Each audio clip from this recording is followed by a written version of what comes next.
하나님 감사합니다. 여호와가 우리 아버지 되심을 감사드립니다. 여호와가 우리의 창조자 되시고 또 우리를 지키시는 자요, 함께하는 자요, 우리 예배를 받으시며 찬양을 받으시는 하나님께 감사드립니다. 성령으로 말씀하시며 감화감동하시고 깨닫게 하시고 또 찬양을 받으시며 다스려 주시옵시고 우리의 모든 마음에 하나님 말씀 받기에 합당한 심령이 되게 하시고 못나고 부족한 종에게 말씀을 수정도는 도구로 사용하심을 감사합니다. 하나님이 주관하셔서 홀로 영광받아 주시옵소서. 예수님의 이름으로 기도합니다. 아멘. 사도행전 6장에 많은 핍박과 어려움 가운데에서도 복음이 전거되어지고 교회가 크게 성장했습니다. 그러다 보니까 사도들이 복음 전하고 기도하는 거, 전무하는 것보다 구제하고 봉사하고 성도를 돌아보는 일에 시간을 많이 허비하다 보니까 문제가 생겼어요. 결과적으로 성도들이 은혜가 떨어지고 나니까 헬라파 유대인, 히브리파 유대인이 다투게 되었습니다. 사도들은 그 원인을 공정하게 구제하지 못했다. 이것도 원인이 있지만 근본 원인은 우리가 기도하는 것과 말씀 전하는 걸 전무하지 못해서 성도들이 은혜가 떨어진 거다. 이렇게 파악하고 7 충성스러운 일꾼자를 세우고 우리는 기도하는 것과 말씀 전하는 걸 전무하리라. 이렇게 해서 사도들이 다시 기도하는 것과 말씀 전하는 걸 전무해서 성도들이 은혜를 받고 나니까 교회 안에 말씀이 흥황해져서 말씀이 성취되어지고 이루어지고 제사장의 흑다한 무리도 돌아오게 되고 또 7 지사회에 많은 성도들이 은혜가 더욱 충만해졌습니다. 그 중에 대표적으로 7 지사 중 한 명인 스데반은 더 은혜가 충만한 사람이에요. 8절 봅니다. 스데반이 은혜와 능력이 충만하여 큰 기사와 표적을 민간에 행하니. 스데반을 설명하는데 사도행전 6장에서 그는 성령과 지혜가 충만한 사람이다. 둘째로 성령과 믿음이 충만한 사람이다. 오늘 본문에는 은혜와 권능이 충만한 사람이다 그랬습니다. 하나님의 방법은 성령입니다. 성령을 예수님을 영접할 때 성령이 우리에게 오시는 걸 보고 구원이라고 합니다. 성령이 충만하게 역사하시면 권능이 나타나고 기적이 일어나고 역사가 일어나고 하나님의 뜻이 우리를 통해서 이루어지게 됨을 믿습니다. 그래서 오직 성령이 너에게 임하시면 너희가 권능을 받고 이렇게 하셨어요. 요한복음 1장 12절에는 예수님을 구주로 영접하면 자녀되는 권세를 주신다고 그랬어요. 권세는 있는데 권세를 가만히 있으면 권세가 나타나지 않습니다. 사용해야 권능으로 나타납니다. 사용하는 방법이 기도입니다. 기도할 때 권능으로 나타납니다. 이런 유는 기도 외에는 나가지 않느니라 이렇게 하셨죠. 복음이 증거될 때 권능으로 나타납니다. 복음이 증거되면 기적이 일어나고 표적이 일어나고 하나님의 역사가 일어나고 권세를 사용하는 성도 되시기를 바랍니다. 근데 성령이 충만하면은 우리의 생각도 달라지고 마음도 달라지고 권능과 능력이 나타나게 되는데 성령이 나를 다스리는 겁니다. 내 생각이나 목적이나 감정이나 의지를 다스려서 성령이 나를 주관하는 상태를 성령 충만이라 그럽니다. 똑같은 예수님을 믿고 있지만 성령 충만한 사람과 그냥 예수 믿는 사람과 나타나는 응답과 표적 기사는 전혀 다릅니다. 그래서 예수 믿으면 다가 아니고 예수 믿고 구원받는 건 다지만 이 땅을 살아가면서 성령 충만해야 사탄도 이기고 세상도 이기고 죄도 이기고 하나님께 쓰임받게 됨을 믿으시기를 바랍니다. 성령 충만하는 가장 좋은 방법이 기도와 말씀이에요. 그래서 성도는 기도하는 일과 말씀 듣는 일, 말씀 읽고 말씀 전하는 일, 기도회로 모일 때마다 은혜 받는 시간에 많이 모이는 성도가 지혜로운 성도입니다. 성도는 은혜 떨어져 버리면 밟혀 버립니다. 그러나 은혜 충만하면 이기고 세상도 살리게 되는 줄 믿습니다. 성도가 가장 중요하게 해야 될 게 뭐냐? 은혜 받는 일. 특별히 이게 스데반은 소위 중직자입니다. 우리 교회 중직자는 장로님, 안수집사님, 권사님, 여집사님을 중직자를 하는데 주일날 여러 가지로 봉사하고 섬기고 헌신을 많이 합니다. 이것만 내가 하는 일이다 이렇게 생각하면 안 돼요. 초대교회 중직자들도 봉사하고 헌신 많이 했지만 평소에 직장이나 만나는 사람 가운데서 복음을 전하는 일에 쓰임받은 줄 믿으시기 바랍니다. 그래서 적어도 우리가 중직자가 되었다 할 때는 내 마음속에 영혼 구원의 소원이 있어야 됩니다. 혹시라도 중직자 외에 성도를 할지라도 내 마음속에 내가 영혼 구원하는 데 쓰임받아야지, 저 사람 내가 전도해야지, 내 친구, 내 형제를 전도해야지, 이런 마음이 없는 사람은 그 사람 구원받은지 안 받은지 모르겠어요. 목사님 영접하면 구원받는다고 했잖아요. 그래서 영접하면 구원받는다고 했습니다. 정말 예수님을 구주로 영접해 내 안에 예수님이 계시면, 내가 구원받았다는 걸 알고 구원의 감격이 있으면 반드시 다른 사람에게 전도하고자 하는 소원이 있게 되어 있습니다. 그럼 전도할 소원이 없다면 내가 혹시라도 구원을 못 받았는지, 받았는데 구원이 뭔지 잘 모르는 어린아이 믿음 같은지, 그런 것입니다. 고린도후서 13장 5절에 보면 너희가 믿음에 있어 있는가 너희 자신을 시험하고 확정하라. 너희 속에 예수 그리스도께서 계신지 스스로 알지 못하느냐? 그러면 너희는 버리운 자니라. 저는 목사가 되어서 열심히 전도하고 하루에 몇십 명씩 영접시키면서 전도 열심히 해봤는데 새벽기도 마치고마다 늘 하나님께 제가 기도해. 하나님, 내가 진짜입니까? 아닙니까? 왜 진짜 같으면 성경된 삶이 이루어지게 안 않습니까? 그러면 지금까지는 다 가짜라고 치더라도 오늘만큼 진짜 내가 예수 영접하겠습니다. 이러면서 제가요 매일 그런 갈등을 하면서 영접을 했어요. 예수님을 영접 많이 해야 은혜 받는다, 그 뜻이 아닙니다. 분명한 믿음을 가지는 사람이 되라 하면, 여러분 속에 예수님이 계셔서 구원받았다, 내가 이 세상에 어떤 것보다 구원받은 은혜가 크다, 이걸 내가 확실히 알고 기쁘고 감격하면 또 다른 사람에게 전도할 마음의 소원이 있게 되어 있죠. 그게 없다면 말이 안 맞는 것입니다. 그래서 스데반이나 일곱 집사들은 사도들이 하는 봉사하는 일, 섬기는 일, 헌신하는 일을 하고 전도자로서 귀하게 쓰임받은 걸 우리가 보게 됩니다. 표적과 기사는 어떤 것인지 성경에 나오지 않지만 병든 자가 낫는다든가 귀신이 떠나간다든가 혹은 믿는 자의 무리 속에 변화가 일어나든가 열매가 일어나든가 뭐 여러 가지 기적이 있겠죠. 이른바 자유인들, 구레네인, 알렉산드리아, 길리기아, 아시아에 온 사람들이 회당에서 어떤 자들이 일어나 스데반과 더불어 논쟁할세 그랬어요. 이게 자유인이란 말은 노예 신분이던 사람이 어떤 과정을 통해서 공로를 세워서 자유인이 된 겁니다. 노예가 안 된 겁니다.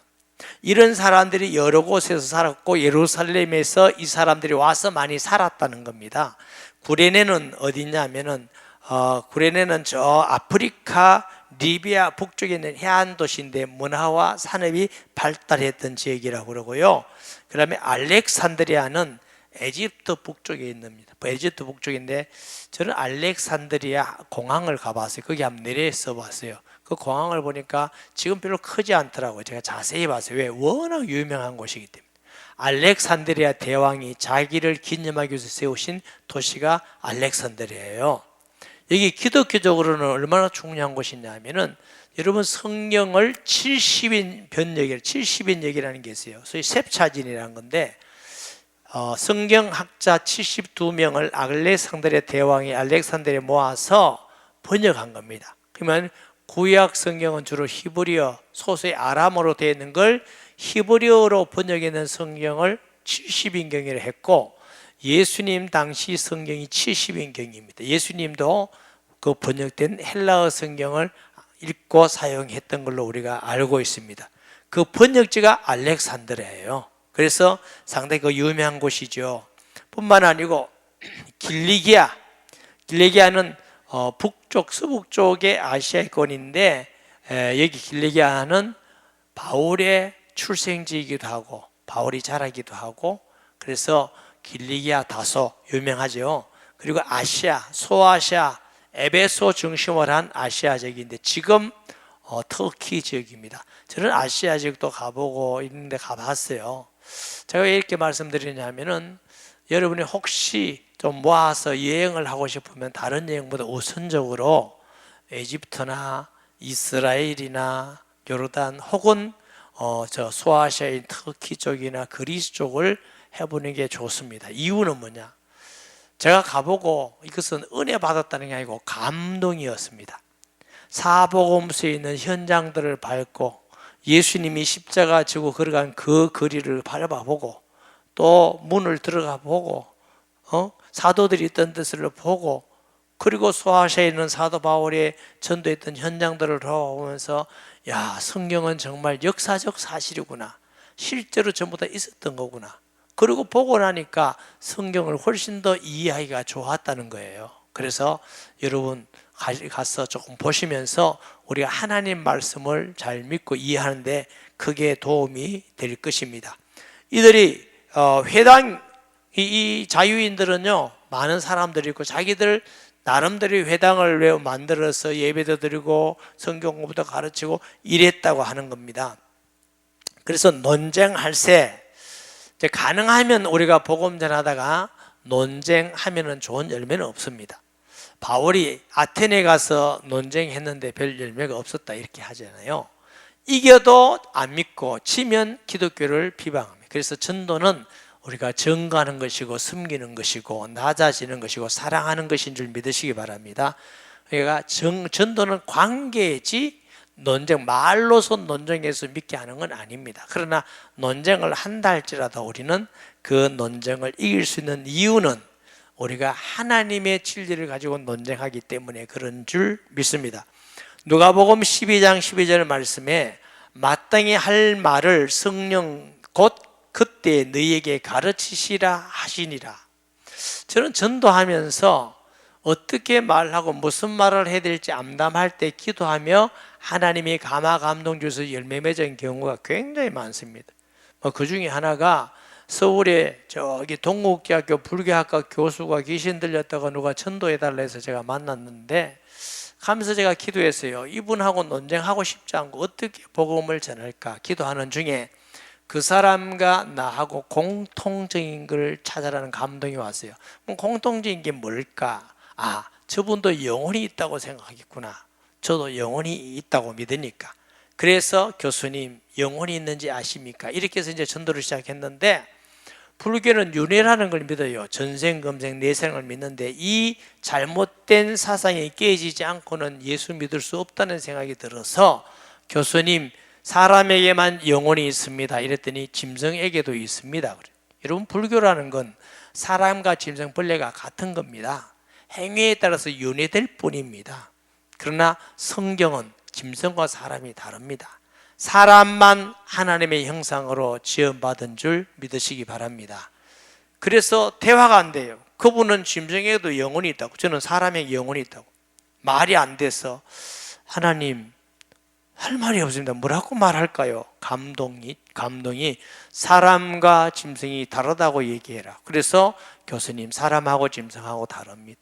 사람은 지혜가 있고 그렇기 때문에 생각이기 때문에 자동차도 만들고 비행기도 만들고 집도 잡고 발전해서 짓는데 짐승은 그렇지 않습니다. 까치가 나무에 집을 짓지만 발전하지 않습니다. 그대로입니다. 그건 본능입니다. 그게 맞다고 그래요. 감정도 하고 제가 설명했더니 맞다고 그래요. 의지도 맞다고 그랬어요. 그분이 그날 예수님을 구주로 영접하고 치료된 줄 믿으시기 바랍니다.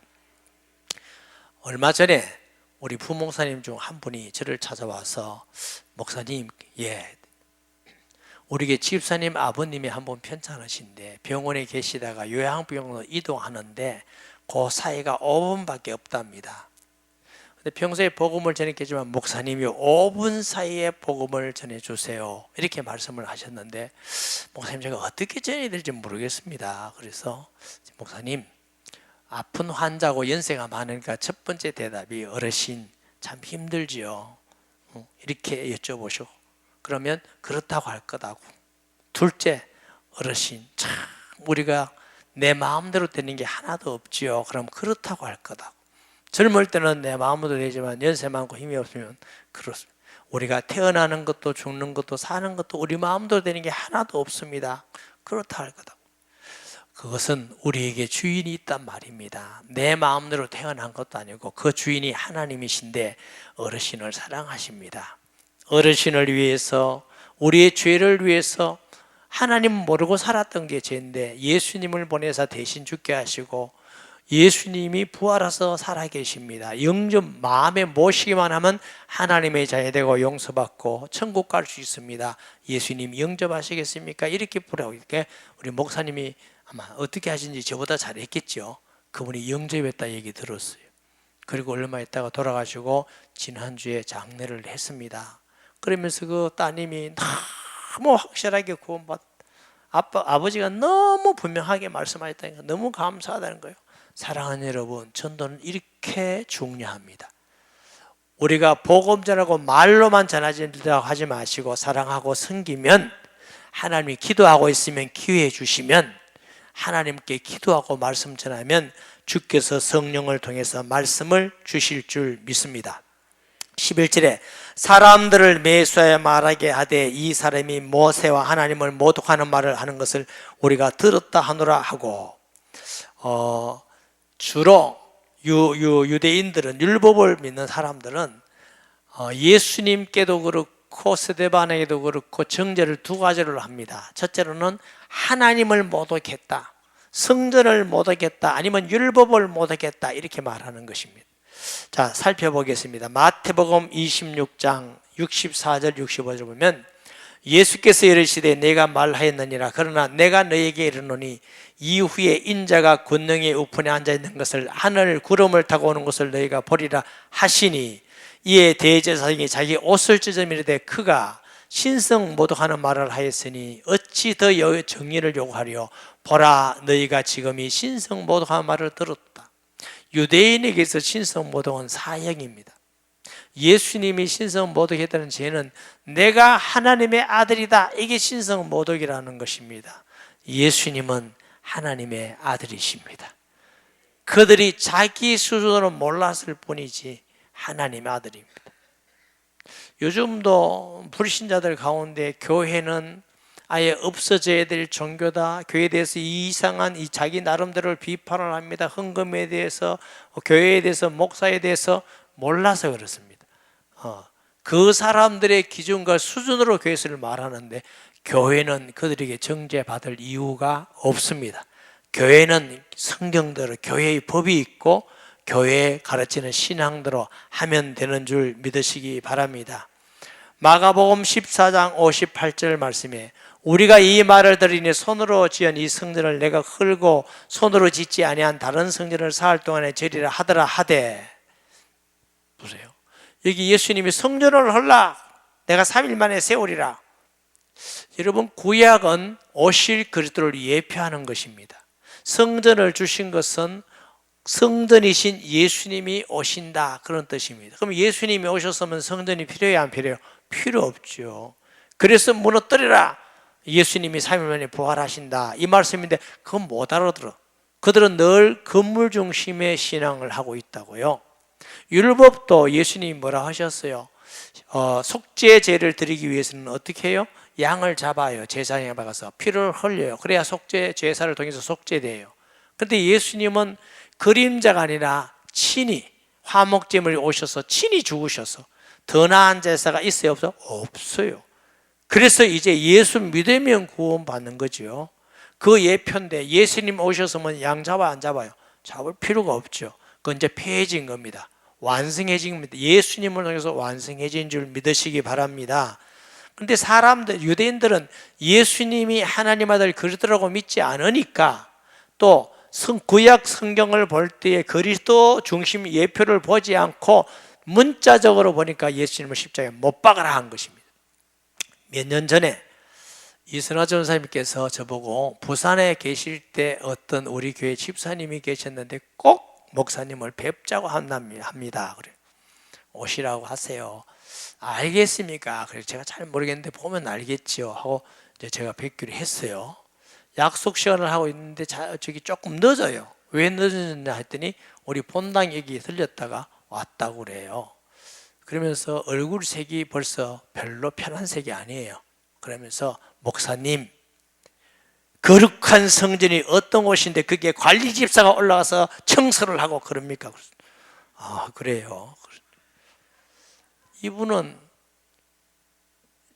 이 예배당을 예루살렘 성전같이 취급하면서 그것이 정말 바르고 좋은 신앙이라고 그렇게 바르게 배워간다는 거예요. 지금도 우리나라에는 그 세미나 가면 수천 명이 가서 목사님들이 들어요.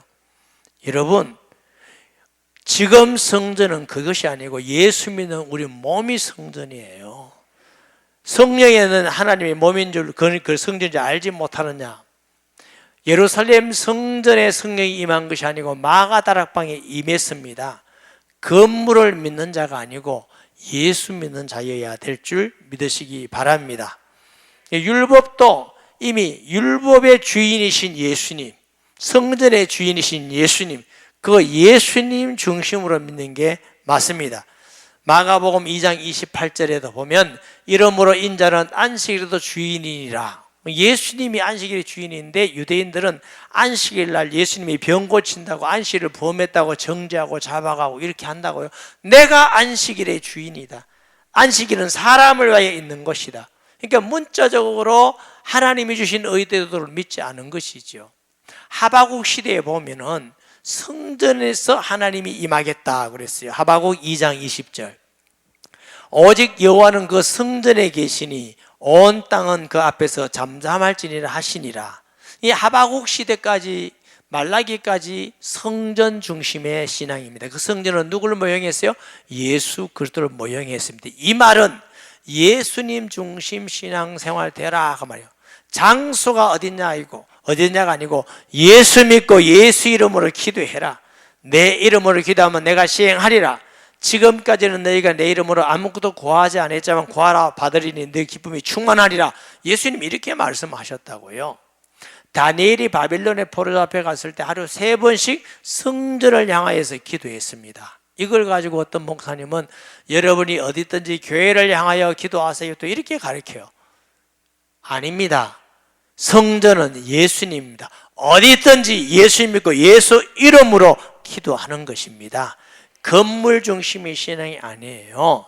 그래서 예수님이 건물을 다 무너뜨려 버렸는데, 성전을 무너뜨려 놨는데 중세 시대에 천주교가 십자군을 일으켜서 저 성전을 회복하자고 해서 넌센스입니다. 잘못된 겁니다. 그게 회복한다 할지라도 성전이 아니고 이미 무너뜨리고 의미가 없고 예수 믿는 우리가 성전인 줄 믿으시기 바랍니다. 예, 지금 그렇게 돼 있는데 아직도 건물 중심으로 그렇게 하면 안 돼. 그럼 건물이 가치 없나 의미 아니죠. 예배를 드리고 훈련을 하고 우리가 하나님한테 필요한 그 정도 하나님이 쓰신다는 의미에서 성전이지 예루살렘 성전 같은 의미의 성전은 아닙니다. 자, 하나님이 쓰시기 때문에 마이크도 성물이라고 그럽니다. 왜? 하나님이 쓰신다는 거. 또 자녀를 성도라고 그럽니다. 하나님의 자녀다 그 말입니다. 그런 것이지 이 건물이 예루살렘 건물 같지 않습니다. 하나님이 쓰기 때문에 성전입니다. 할렐루야. 이런 의미에서 우리가 바르고 건강한 신앙을 가져야 되는 줄 믿습니다. 12절에 백성과 장로 서기관들이 충동쉽게 와서 가지고 공회에 이르러 안 되면 분리하면 충동시키고 모함합니다. 그리고 모함에서 충동한 사람들을 통해서 왜 공회했냐? 합법화를 시키려고 합니다. 어느 시대든 정치가 마찬가지예요. 자기가 악하고 잘못된 일을 하면서 판사, 재판관을 통해서 합법화를 시킵니다. 이게 악한 사탄이 하는 겁니다. 그래서 세상은요, 아무리 거룩하게 살아도 사람은 부패되어 있습니다. 나오나가 테스형 세상능이 왜 이래 이렇게 노래했다는데 나오나가 소크라테스만 알아서 그랬어요. 예수님 알았으면 예수님 세상은 원래 이렇군요 이래야 돼요. 원래 악한 사람도 있고 모함하고 원래 거짓도 있고 원래 악한 사람이 잠깐 더 잘 될 때도 있고 그게 세상입니다. 성도도 우리가 거룩해 보이지만 다 부족합니다. 목사님의 장로님이 목사님이 집사님이 그럴 수 있습니다. 다 누가 그 사람 믿으라 했습니까? 예수님 믿으라고요. 사람 말 믿지 말고. 사람은요 자기가 들었는 거 가지고 막 왜 그랬냐고 누가 카더라 아무 책임 없는 거. 성도 정도 되면 카더라 하지 마시기 바랍니다. 내가 책임지는 말을 해야 돼요. 누구에게 들었다고 막 하면 안 돼요. 그 사람이 거짓말했다가 아니고 보는 관점이 달라서 잘못 보고 잘못 틀릴 수 있다고요. 상대방 또 들어야 돼요. 한 사람의 말을 듣고 믿고 카더라 이런 수준에 하지 말라고 해도 또 열심히 하더라고요. 하지 마세요. 그게 죄입니다. 그런 카더라 때문에 사람이 시험 들게 만들고 낙심하게 만들고 믿음에 떨어지게 만들고 이게 죄가 아닙니까? 그러니까 죄라면 내가 아닌 거 그저 사람이 카더라고. 그 사람이 잘못이기도 하지만 말한 사람도 잘못이에요. 마귀가 제일 많이 사용하는 방법이 말입니다. 말에 온전하면 온전한 사람이 됐는데 말은 정말 덕을 끼치고 신중하고 사실을 말하는 성도가 되기를 주의 이름으로 축복합니다. 그 다음에 보습니다. 거짓 증인들을 세우니 이르되 이 사람이 이 거룩한 곳과 율법을 거슬려 말하기를 마지 않은도다. 이 거짓 증인도 세우고 14절에 그의 말이 이 나사렛 예수가 이곳을 헐고 또 모세가 우리에게 전하여 준 길을 고치겠다함을 우리가 들었노라 하거늘. 말씀을 드렸고요. 성경 구절은 요한복음 2장 19절에서 22절 보십니다. 예수께서 대답하여 이르시되 너희가 이 성전을 헐라 내가 사흘 동안에 일으키리라. 유대인들이 이르되 이 성전은 46년 동안 지었거늘 너희가 3일 동안에 일으키겠냐 하더라. 그러나 예수는 성전된 자기 육체를 가리켜 말씀하신 것이라. 분명히 성경에 이렇게 말씀하고 있고요. 마태복음 5장 17절 18절에 내가 율법이나 선지자를 폐하러 온 줄로 생각하지 말라. 폐하러 온 것이 아니요 완전하게 하려 함이니라. 완전하게 된 줄 믿습니다. 율법이 폐했다 이 말은 제사법이라든가 속죄법 이거 폐했는데 살해하지 말라 이거 폐한 거 아닙니다. 부모를 공경하라 폐한 거 아닙니다. 주님 올 때까지 1.1도 폐하지 않고 다 이루어질 줄 믿습니다. 우리가 지켜야 될 것입니다. 제사법이나 구속에 관한 구원의 방법이나 이건 다 폐해진 겁니다. 그러나 우리 삶 속에 말씀대로 순종하고 살 것은 끝까지 우리가 지켜나가야 될 일인 줄 믿습니다. 15절에 공회 중에 앉은 이 사람이 다 스데반을 주목하여 보니 그 얼굴이 천사의 얼굴과 같았더라. 스데반은 성령 충만하지 지혜 충만 믿음 충만하지 은혜가 충만한데 천사의 얼굴과 같았더라. 얼마나 은혜를 받았으면 천사의 얼굴과 같겠어요. 그러나 우리가 은혜 받아도 천사의 얼굴과 같지 않은 사람 많이 있습니다. 성경에 보면은 천사 얼굴과 아니면 그 얼굴에 빛이 나고 이런 사람 아주 극소수입니다. 구약시대에 모세가 그런 사람이죠. 출애굽기 34장 29절 말씀에 모세와 그 증거의 두 판을 모세의 손에 들고 시내 산에서 내려오니 그 산에서 내려올 때 모세가 자기가 여호와와 말씀하였으므로 말미암아 얼굴 피부에 광채가 나나 깨닫지 못하였더라. 모세가 그 증거의 두 판을 모세의 손에 들고 시내 산에서 내려오니 그 산에서 내려올 때 모세는 자기가 여호와의 말씀을 말미암아 얼굴 피부에 광채가 나나 깨닫지 못하더라.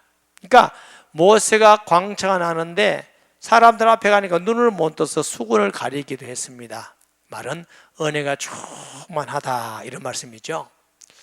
어떤 성도들이 과거에 저보고 목사님 광채가 납니다. 그래서 이것 때문에 그렇다 이거.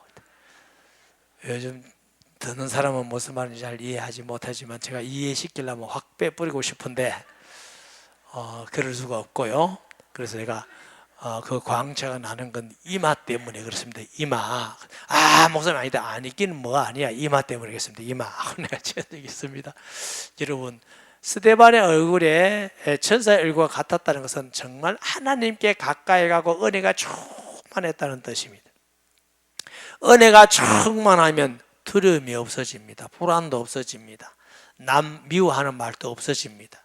모함하는 사람, 정죄하는 사람, 욕하는 사람, 비판하는 사람, 악한 사람, 어떤 사람을 만나도 거기에 영향을 받지 않았다 그 말입니다. 사랑하는 성도 여러분, 살아가면서 남의 말에 영향받고 사회에 영향받고 경제에 영향받고 정치에 영향받고 이웃에 영향받고 그러다 보면 매 시험 든다 신앙이 흔들리고 이럴 때가 얼마나 많습니까?